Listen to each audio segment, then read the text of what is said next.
Hey, Josh, thanks for joining us today. Yes, sir. All right, if you have a question for Josh, please hit the raised hand button.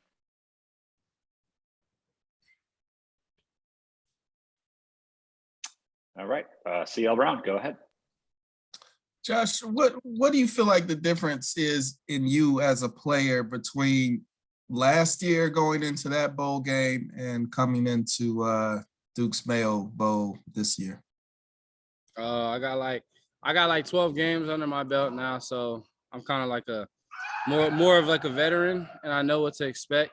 Going into the game last year, I didn't really play a lot, so I didn't really like know like the speed. I knew the speed of the game, but not completely because I wasn't completely part of it. But I'm like, I know the plays better. I know I can recognize defenses better. I can do a lot of stuff more better, and I'm more like in tune and adapted to the college football game itself. And early on in the year,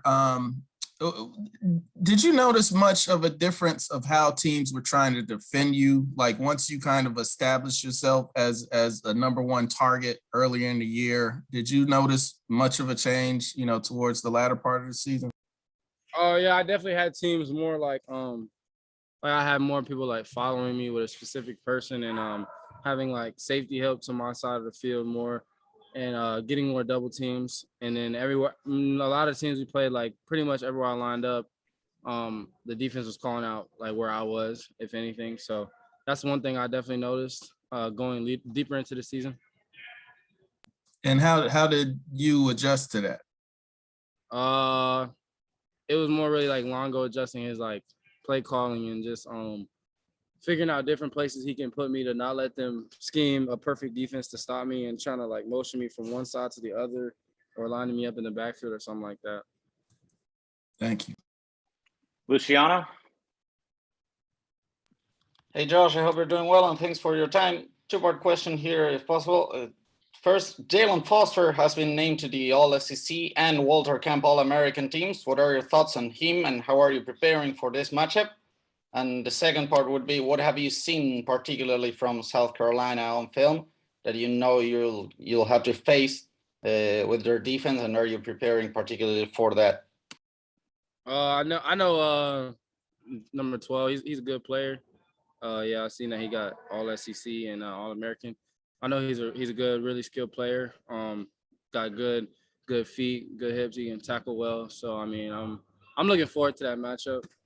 So it'll be fun. And South Carolina, they're very big, like all around their SEC team. They got some good schemes. They got some good players. So it'll be a fun game. Dina King?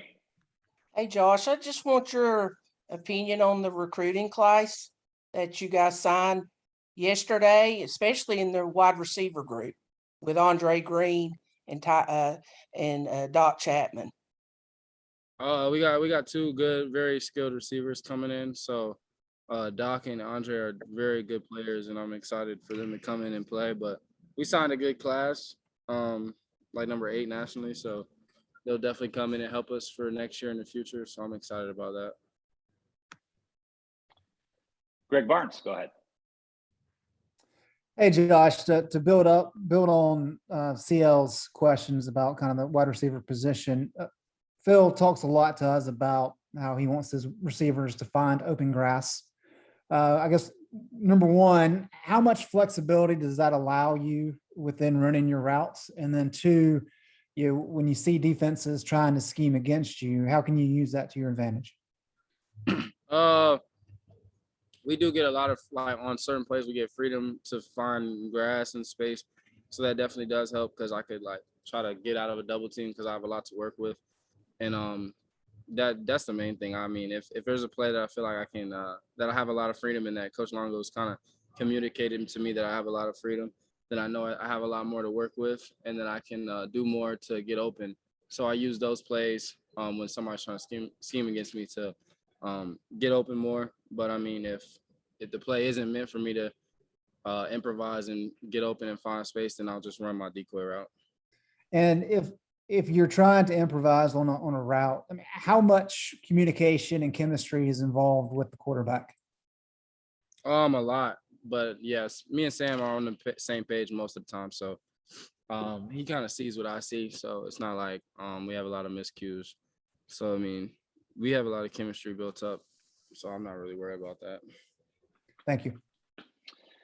All right, Josh, that's all we have for you. Appreciate a couple of minutes.